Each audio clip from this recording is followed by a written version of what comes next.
That is another information that people are spreading that is simply not true. I never got green card through anybody else, and nobody else ever sponsored me. I sponsored myself. So that's simply not true, and I don't know why you like to spread narratives about immigrants not being able to do something on their own when we do everything on our own. That is another information that people are... Okay. I mean, I do like the last bit. The last bit was a nice line, so there are a lot of immigrants in this world that do one hell of a job, working, and trying to do better for their lives and try to do better for their families' lives.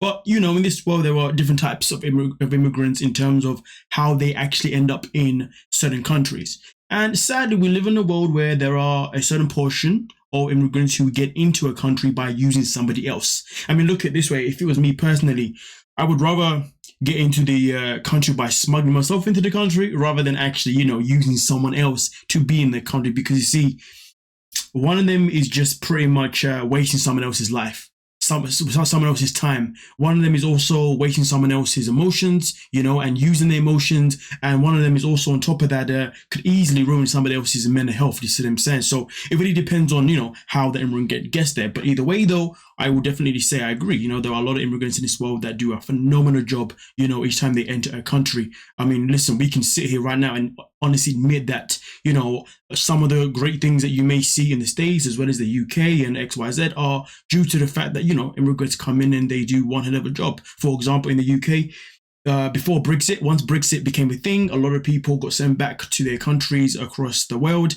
I think mostly in Europe. And sadly, when that happened, well, a lot of deliveries were then late. The roads became slightly more untidy because, the people that were doing the jobs that the people from their own country don't want to do, they were doing them. You know what I mean? So there's definitely one hell of a benefit of immigrants coming in and doing a job. And also, if you go into a restaurant or whatnot, sometimes you see some of the people who give you the most amazing customer service. Whether you're in a restaurant, you're ordering food and that person's your waiter, or whether or not you go to a supermarket and that person's trying to help you with an item that you want to return, I would generally say that my experiences, I've had a better experience with people that are immigrants rather than people that are actually, from the actual country itself in particular. So I will support that bit, but now we need to break down a certain part. She says that she got into the country without no one sponsoring her. She did it all by herself. So I had to, do some investigation, okay? And as you can already see, somebody already said you can't sponsor yourself, and that is a very good comment. And somebody else even said, so here's the problem. She came here on a K1 visa. Therefore, she definitely didn't sponsor herself. So she needs to take a few seats on that part. Now, could she have filed for an adjusted green card stating that they are separate and she's doing it herself? Absolutely. She needs to stop acting like she did this completely independently. Now, listen, that's not my research, by the way, but that is a very, very, very good comment itself in particular. Does anybody want to contest it? Let me know in the comment section, because as far as I'm concerned, that comment holds a lot of strength. But I took it upon myself to still see if I can find other ways of how you can get a green card within the States, okay? Without using somebody else, shall I say, without getting married, despite the fact that she did come there on a K1 visa, which would pretty much rule out, I guess, maybe the things I'm going to tell you now, but I'll leave that down to you. But as you can see already here, your boy took it upon himself to ask a simple question: can you sponsor yourself for a green card?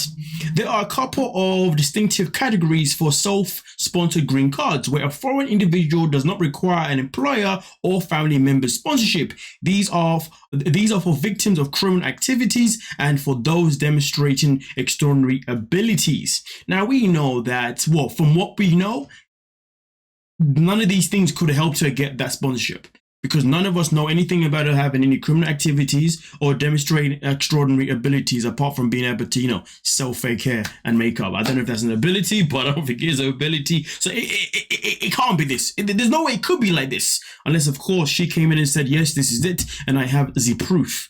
But let's move on, because I then decided to look into a few more other things. Obviously, here it does say, how do I sponsor myself for a green card?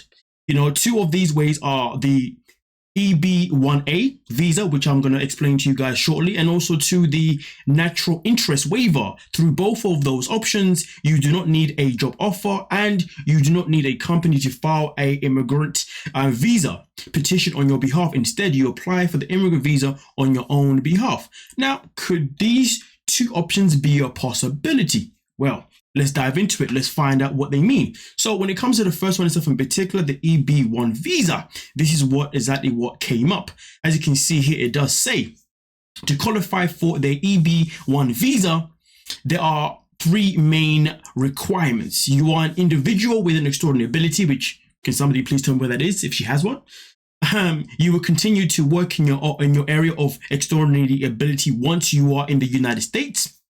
Your presence in the United States will provide a substantial benefit to the country. So, I mean, listen, without being disrespectful, but this one definitely cannot be it. Unless, of course, you guys can tell me different. But also at the same time, I also wanted to find out, is the EB1 visa, is it the same as the green card? And of course, it does say that the visa itself is the first preference employment-based green card. Find out more about the EB1, including the criteria you must create to be eligible if you need assistance, But here's the thing, though. This one can't be it. We have to rule it out. Because really and truly, we have no evidence or we have not witnessed anything about her life that says that she could be eligible for this one itself in particular.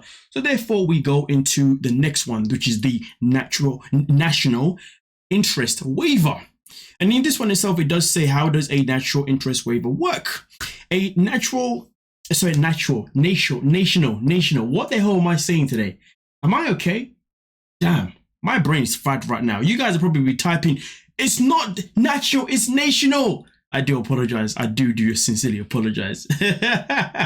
Anyway, a national interest waiver, okay? NIW is a provision within employment-based immigration that allows certain foreign nationals to obtain permanent residency without the need for a job offer or labor certification if their work is deemed to be the national interest of the United States. Now, we know that the London work that she does, in my opinion, cannot be in any kind of type of way be a interest to the United States. So really and truly, we can definitely rule that out of the picture. Now, also on top of that, just to add on to this one itself in particular, is it hard to get the EB2?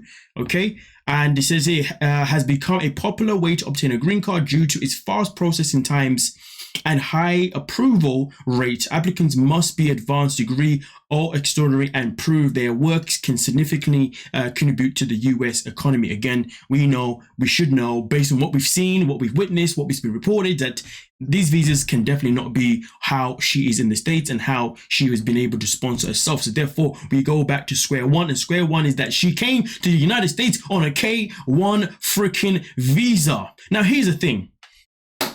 If she came out and said, listen, I did not use this man for a green card. I came here because we fell in love. We were together for a similar time before in Serbia, and we felt like it was time for us to move to the States, and we did that. But then when we got to the States, things changed. Okay, and therefore it was best for us to go separate ways rather than do the traditional way of working on the relationship, hoping that they can get better. But instead of saying that, she wants to come out and say that she did it all by herself, something that feels so hard to believe because there's a lack of evidence behind it, lack of evidence behind it. But based on researches and based on what types you can get, and to be honest with you, I have looked into different types of how to actually get in the States, itself in particular, without a green card. You see what I'm saying? And trust me when I tell you, it is a difficult freaking journey. I mean, arguably the easiest one definitely would be the K1 visa. You know what I'm saying? Hey, listen, don't get any ideas of DM me and saying, hey, Madzie, do you want to marry me so I can get into the States? I promise I won't keep you a prisoner like Angela, okay? I just want to help you to get here, okay? I just want you to be here. Yeah. You think I'm going to trust you? I'm just playing. But the matter of fact is, though, it is just crazy, though, because one thing that I dislike, well, one of the many things I dislike about cast members sometimes is when it comes to answering questions or responding to what people are saying, it's just sad because they respond to us and talk to us as if we have not watched their lives on TV, or at least the life that was portrayed about them on TV. And the matter of fact is, though, the people never forget. The audience never forgets. The Indian never forgets. And we all know that you came there on a K1 visa. And even if she was able to adjust the K1 visa, it doesn't change the fact that she still needed Jabri to be in the States. If anything, maybe she was better by saying, I'm thankful that Jabri helped me get here, but sadly, we just didn't work out. And you know what? Happy freaking days. Even if people still say, well, you still use them, it doesn't matter. Either way, you're thankful and you appreciate it, and it is what it is. You see what I'm saying, okay? But nonetheless, though, let me know your thoughts and your opinions. Is there something that I have missed? Something that you know that I don't know of how she could have got there by sponsoring herself with the abilities that she has? Because if you know it, you want to tell me, not because I actually want to live in the States, only because I would like to be there for like, you know, a year or so just to experience it live. And plus, there's a whole lot of places that I want to hike, I want to see, I want to explore. It would probably take me a good freaking year, maybe 2 years to be there, you know what I mean? And then I retreat back home to the UK where we have such lovely, lovely weather. Yes, yes, yeah. You never know though, maybe I'll end up in the States and then some American woman might just tie me up and say, hey, young man, come here. Yeah, I play too much. Nonetheless, though, let me know your thoughts and your opinions, and don't forget to like, subscribe, and of course, peace.